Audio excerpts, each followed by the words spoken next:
A definição de direção defensiva é o conjunto de técnicas e procedimentos utilizados pelo motorista com o objetivo de prevenir ou minimizar os acidentes de trânsito e suas consequências. Observação: o motorista defensivo abre mão do seu direito no trânsito de modo a priorizar a segurança. Não se esqueçam disso. O motorista defensivo, ele sempre vai priorizar a segurança. Ele sempre vai colocar a segurança em primeiro lugar. E, obviamente, estará preservando também pelo bem-estar ou a boa relação interpessoal no trânsito e a preservação da vida. São características de um condutor defensivo. O condutor defensivo normalmente é educado, gentil e cortês. Conhece e respeita seus direitos e deveres. Prefere a segurança à razão. Entendam isso. O motorista defensivo não impõe a sua razão, não impõe o seu direito. Pelo contrário, o comportamento do motorista defensivo é abrir mão do seu direito, abrir mão da sua razão, priorizando sempre pela segurança. Ele geralmente é um bom cidadão, respeita as leis de trânsito, é prudente, sensato e amigo. Então aqui nós demos alguns conceitos, definições e trabalhamos aí também com algumas características de um condutor defensivo. Eu sempre falo para os meus alunos o seguinte: as questões de direção defensiva, as questões que venham cair na sua prova, elas podem ser facilmente respondidas desde que você, para respondê-las, utilize sempre essas características, certo? O motorista defensivo ele não se preocupa com o direito, ele não se preocupa com quem está certo ou errado. Ele é sempre alguém que aplica essas características em primeiro lugar. E se você fizer isso na sua prova, aplicar sempre essas características, você certamente não vai ter dificuldade em acertar as questões que venham cair na sua prova. Dentro da direção defensiva, existe o que pode se chamar de método básico para dirigir. Isso aí nos propõe o quê? Nos mostra duas maneiras ou formas adotadas pelos motoristas de estarem conduzindo seus veículos. Uma dessas formas é a preventiva. Existe também a direção defensiva corretiva. Vamos entender melhor o que essas duas técnicas nos mostram. A preventiva é aquela onde o condutor antecipa ao risco. Ele consegue prever a situação de risco e já agir com antecedência, já esperando por aquela situação. Enquanto na técnica corretiva, o condutor não antecipa ao risco. Só um exemplo para vocês. Vocês têm aqui uma situação onde o condutor pode adotar a preventiva. Imagine você conduzindo o seu veículo. Alguns metros à frente tem um ônibus. Esse ônibus para e começa a embarcar e desembarcar passageiros. O motorista preventivo prevê uma situação perigosa nisso aí, ou a oportunidade, a hipótese de uma situação perigosa, que é o passageiro descendo do ônibus e atravessando lá pela frente. Então, quando ele é capaz de prever essa situação, ele já toma uma postura defensiva, preventiva, de maneira que ele já esteja preparado para agir caso aconteça a situação prevista por ele. O motorista que adota a direção corretiva, ele não se antecipa a essa situação, esse risco, essa hipótese do passageiro descer e atravessar na frente. Então, ele simplesmente entra desviando o ônibus e quando ele menos espera, o passageiro entrou na frente. Então, esse corretivo, ele vai ser surpreendido, ele vai se assustar com a situação, porque não estava esperando por aquilo. O preventivo não. O preventivo ele foi capaz de antecipar, de prever. E é justamente essa técnica que o motorista deve procurar adotar quando estiver dirigindo, a preventiva. O que mais que a gente pode falar sobre isso? A preventiva, ela é também de baixo risco.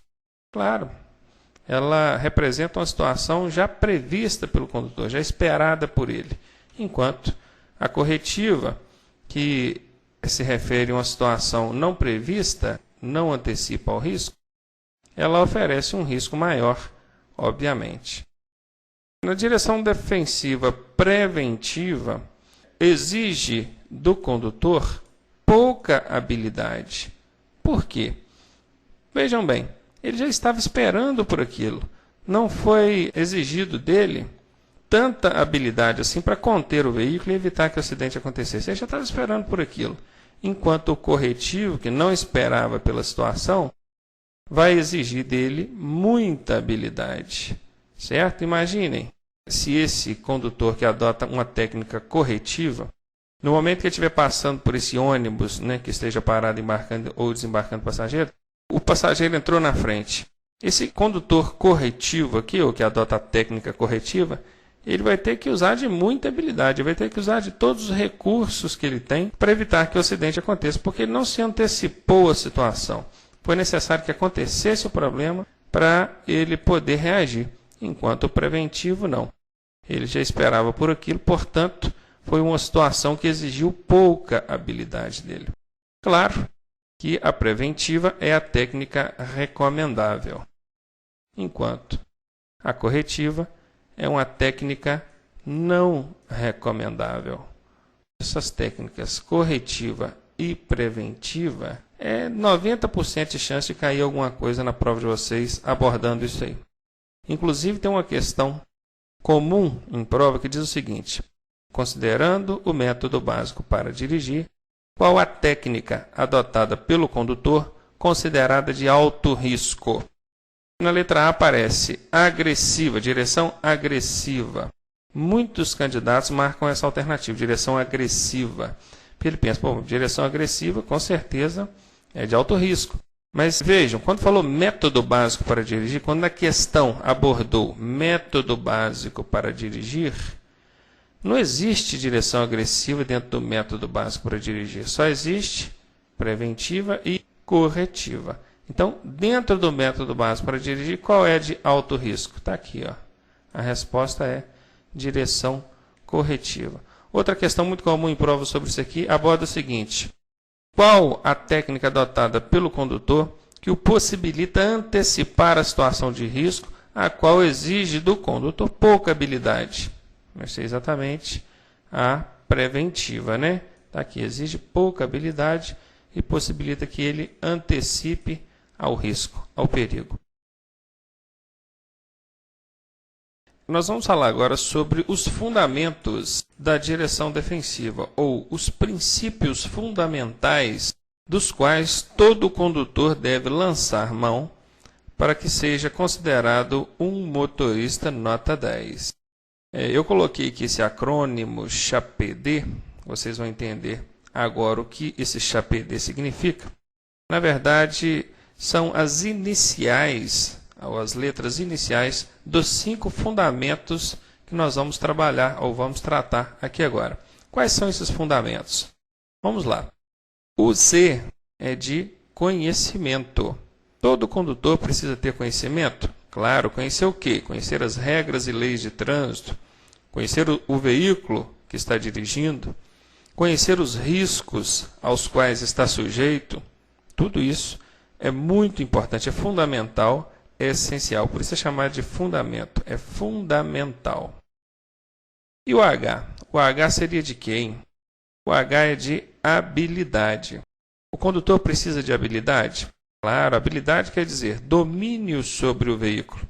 Para eu dizer que um condutor tem habilidade, eu preciso observar se ele tem domínio sobre a máquina, ok? Se ele consegue ter a máquina em suas mãos, parar quando ele precisar, quando ele quiser, sair suavemente, fazer uma mudança adequada de marchas, não ter problemas para estacionar o veículo, não ter problemas para parar e arrancar no morro, não ter problemas ao conduzir o veículo em vias de velocidade maior, é o caso de rodovias e vias de trânsito rápido. Então aí entra o fundamento habilidade. E o A? O A é de atenção. Atenção é o seguinte: a direção defensiva ela nos mostra pelo menos 3 tipos de atenção que normalmente são adotados pelos condutores. Existe a atenção difusa. A atenção difusa é a atenção adequada, é a atenção recomendável, que todo condutor deveria utilizar. Como é que é a atenção difusa? É aquele condutor que, ao entrar no veículo, ele já procura posicionar o banco de maneira que ele tenha o maior ângulo de visão, o maior campo de visão possível. Ele regula os retrovisores adequadamente, ampliando ao máximo o campo de visão, reduzindo também ao mínimo possível os pontos cegos do veículo. Essa é a atenção difusa. Ele está atento à frente, laterais, retaguarda, painel do veículo.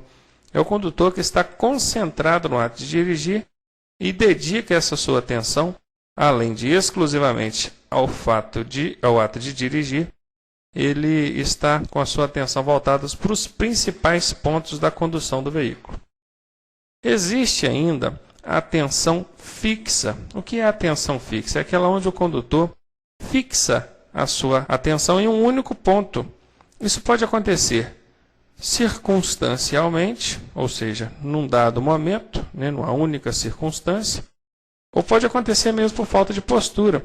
Tem muitos motoristas que colam o banco no volante e dirigem com o nariz a 3 dedos do volante. O que acontece? Ele não consegue, em razão dessa postura inadequada, ter uma visão ampla dos retrovisores. É o tipo de motorista que só dirige olhando para frente. Não tem a preocupação com os demais pontos necessários à boa condução do veículo. Essa é a atenção fixa por falta de postura. Existe ainda a atenção fixa circunstancial. Um exemplo é quando o condutor quer ultrapassar um outro veículo. Tem um caminhão, uma carreta na frente. A preocupação dele é unicamente na contramão. Ele olha a contramão, se a contramão estiver livre, ele entra ultrapassando, esquece de olhar a retaguarda, esquece de olhar a lateral. Numa dessas ele atinge a faixa da esquerda. Ele pode atingir um veículo que esteja nessa faixa, que já esteja te ultrapassando.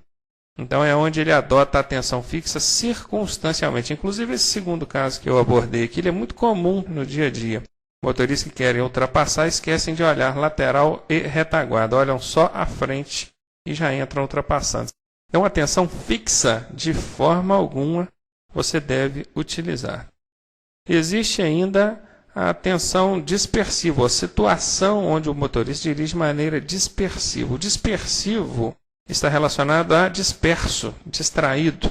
É quando o condutor divide a atenção dele com outras coisas que não sejam exatamente dirigir o veículo. Por exemplo, ele pode estar dirigindo e falando ao celular, ou dirigindo e mexendo no som do veículo, ou dirigindo e comendo alguma coisa, ou bebendo.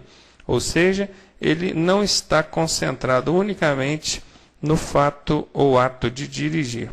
Então entra aí a questão da situação dispersiva, ou atenção dispersa. Então vejam, difusa é adequada, fixa e dispersiva, não. São inadequadas, erradas.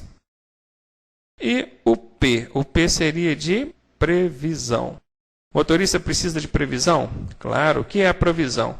É a possibilidade, ou no caso, a capacidade de antecipar-se às situações. O motorista que tem essa capacidade de antecipar-se às situações, aos riscos, ele certamente vai dirigir com muito mais segurança e dificilmente será surpreendido no trânsito. Ele vai estar sempre preparado para situações que possivelmente venham a acontecer.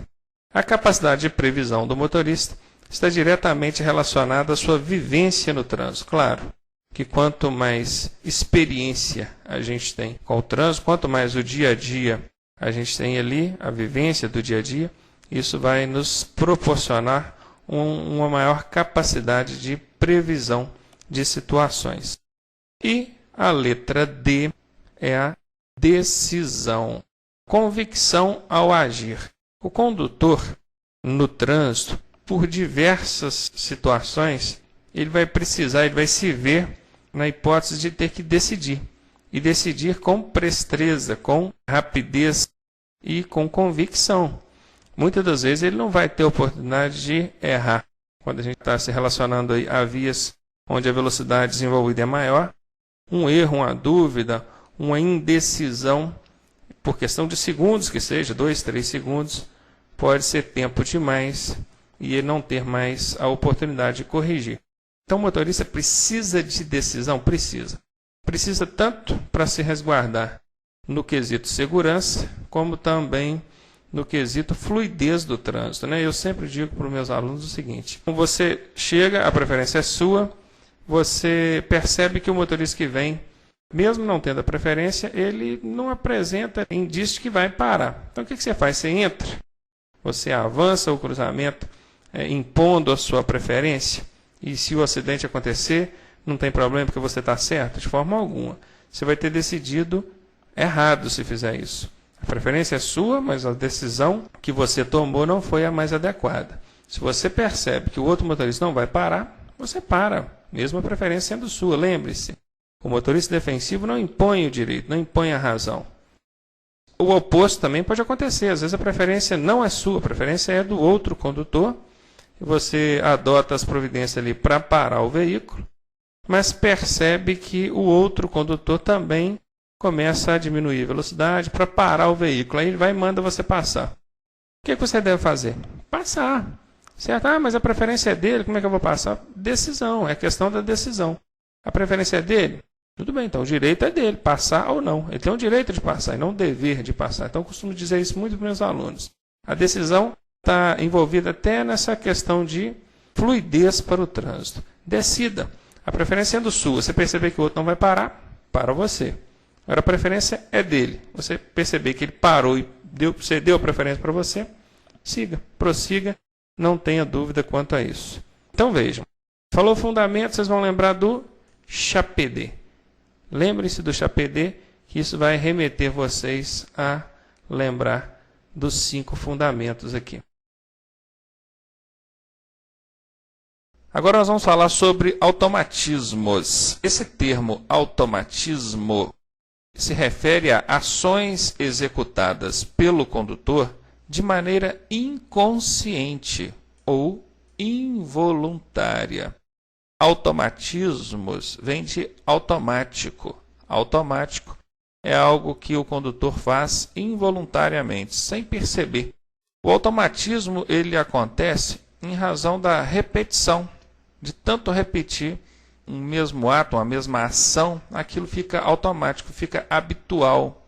Os automatismos, esse termo automatismo, que é muito abordado em prova, ele não quer exatamente dizer que seja algo negativo. Ah, a pessoa tem automatismos, então ela dirige de forma errada. Não. O automatismo nada mais é que hábito. Ações que o condutor executa de maneira inconsciente, que podem ser corretas, consideradas adequadas, ou incorretas, conforme a gente vai ver aqui. Automatismos corretos. O automatismo correto ele é resultado da prática habitual, vejam, prática habitual de ações e técnicas adequadas. É considerado seguro. Observaram? Vejam bem, se você desde o seu primeiro contato com o veículo aprende a ter uma postura, um procedimento correto, adequado, a tendência é que a repetição daquilo ali provoque em você automatismos corretos, porque você desenvolveu técnicas corretas. Claro que pode existir também os automatismos incorretos, que no caso é resultado da prática habitual de ações e técnicas inadequadas, desse caso considerado inseguro. É muito comum cair em prova questões abordando isso. Qual seria a resposta? O que são automatismos incorretos? Caiu lá na sua prova. São ações executadas pelo condutor de forma inconsciente, nesse caso considerada segura, porque são corretos. E o que são automatismos incorretos? Ações executadas pelo condutor de maneira inconsciente, nesse caso, inseguro. Beleza? Vamos ver alguns exemplos de automatismos corretos. Vejam, nós temos aí o posicionamento das mãos ao volante, a maneira de segurar o volante, a maneira de manusear o volante, ou girar o volante, requer ali técnica. É muito comum a gente ver pessoas pegando por dentro do volante, ou com as mãos nessa parte inferior do volante, o chamado tirar leite no volante. Tudo são técnicas inadequadas. Eu já vi cair em prova questões abordando a postura ou a posição das mãos ao volante, comparando o volante como um relógio de ponteiros. Aí lá na prova diz o seguinte: qual seria a posição das mãos ao volante, considerando aí um relógio ponteiro? Observe que se esse volante fosse um relógio ponteiro, aqui nós teríamos a hora 12, aqui nós teríamos a hora 6, aqui a hora 3 e aqui a hora 9. Imagine que horário seria esse, olha, 9h15. Tem uma mão na posição do 15 minutos, a outra de 9 horas. Então quer dizer que na prova, se caiu lá 9h15, tá certo? Tá, a postura das mãos ao volante. 9h15, comparado ao relógio ponteiro, tá certinho. Se fosse um 10h10 também, valeria, tá? Que é mais ou menos aqui. Uma mão aqui e a outra aqui, ó, que seria 10h10. Também conta como correto. Lá na prova, normalmente, quando pergunta, cai as duas na mesma alternativa. Alternativa A, 9h15 e 10h10, certinho. Não pode acontecer de cair 9h15 na letra A e 10h10 na letra B, não, porque todas as duas estão corretas. Sendo assim, a questão teria duas respostas. Então, deu para entender. E outra coisa, correta utilização dos pedais. Correta utilização dos pedais é a forma com que você pisa no pedal de freio, embreagem, acelerador. A forma com que você apoia o pé quando está trabalhando com os pedais e quando não está trabalhando com os pedais. Postura ao dirigir, ou seja, a inclinação ou reclinação do banco. Se você alcança adequadamente todos os comandos do veículo, como marchas e comandos do painel, tudo isso conta aí como automatismos corretos. E automatismos incorretos? Permanecer com qualquer das mãos fora do volante. É muito comum a gente ver a pessoa mudar a marcha e ficar com a mão na alavanca de marchas. Bom, a partir do instante que ele deixou a mão na alavanca de marchas, ele já está dirigindo com a mão, ó, permanecendo com a mão fora do volante. E isso é uma técnica incorreta. Se você fizer isso consecutivamente, isso pode virar um automatismo incorreto. Inclusive, na hora do seu exame de direção, se o examinador perceber isso em você, ele vai anotar como automatismo incorreto e vai tirar ponto, né? Certamente. Descansar o pé no pedal da embreagem. É outro caso comum também que a gente vê no trânsito. A pessoa que está dirigindo não está usando a embreagem, mas o pé esquerdo está lá, apoiado no pedal da embreagem. Aí você fala com a pessoa, ela diz o seguinte: ah, mas eu não estou apertando a embreagem. Tudo bem, não está apertando, mas é incorreto, é uma técnica incorreta. Os pés, ou aliás, o pé esquerdo, né, que é o da embreagem, quando ele não estiver usando a embreagem, ele tem que ficar apoiado no assoalho do veículo, no fundo do veículo, para dar firmeza, equilíbrio ao condutor, e não no pedal de embreagem. Além de uma técnica incorreta, pode resultar num automatismo incorreto, além de danificar o sistema de embreagem, que o simples toque no pedal provoca ali um desgaste no sistema. E, ao parar o veículo, utilizar primeiro o pedal da embreagem. Também é uma técnica incorreta que pode resultar num automatismo incorreto. Você vai parar o veículo. Normalmente você tem que pisar no freio e na embreagem, não é? O correto é pisar no freio primeiro, depois na embreagem. Se você pisar na embreagem primeiro, depois no freio, isso é considerado uma técnica incorreta, que o examinador vai considerar um automatismo incorreto e tirar ponta na hora do seu exame. Ok? Inclusive, essa aqui, tá, que eu acabei de falar, essa última, é muito mencionada em prova teórica. Tá? Quando a gente fala de automatismos, está voltado a ações. E ações é coisa relacionada à prática. A prática é colocar a mão na massa. Pouco relacionada à teoria, que é o que a gente está vendo agora. A gente está estudando por uma prova teórica. Mas, mesmo assim, essa do volante que eu falei, eles usam muito em prova teórica, e essa do pisar na embreagem antes do freio. Estejam atentos a isso. Vai parar o veículo, primeiro freio, depois embreagem. Ah, se tiver aquela dúvida, mas o carro vai morrer, não sei o quê. Não é a hora agora de eu explicar isso aí, porque isso é um procedimento prático. Sei que vai ter um ou outro que vai questionar, mas o carro vai morrer. Bom, se vai morrer, é uma questão prática. Eu até poderia explicar, mas não vou explicar isso aqui agora, porque a gente está trabalhando com parte teórica. Qualquer dúvida, usem aí o nosso e-mail, que pelo e-mail eu posso tirar essa dúvida para vocês, sobre o carro vai morrer ou não, o que você deve fazer. Equipamentos de segurança pessoal. Nós temos o encosto de cabeça. Né? O encosto de cabeça, eu acho que todo mundo conhece, que é o dispositivo que serve para amparar a cabeça. Ele protege os ocupantes do veículo contra o chamado efeito chicote. Por que efeito chicote? Porque quando alguém colide com a traseira do seu carro, acontece igual na figura aqui, olha. Se você não tem um encosto de cabeça, sua cabeça é projetada para trás, correndo o risco de ocorrer uma lesão na região cervical da coluna, que é a região do pescoço. Então, o encosto de cabeça ele serve exatamente para isso, para amparar a cabeça, evitando o chamado efeito chicote. Chama-se de efeito chicote porque alguém, né, não sei quem, imaginou que é parecido com a lambada de um chicote, quando a cabeça é projetada para trás, como se fosse um chicote dando uma lambada para trás. Né? Mas não esqueçam disso não. Usou o termo efeito chicote na prova, você já sabe, é o encosto de cabeça que vai te proteger contra ele. Outro dispositivo de segurança pessoal é o cinto de segurança.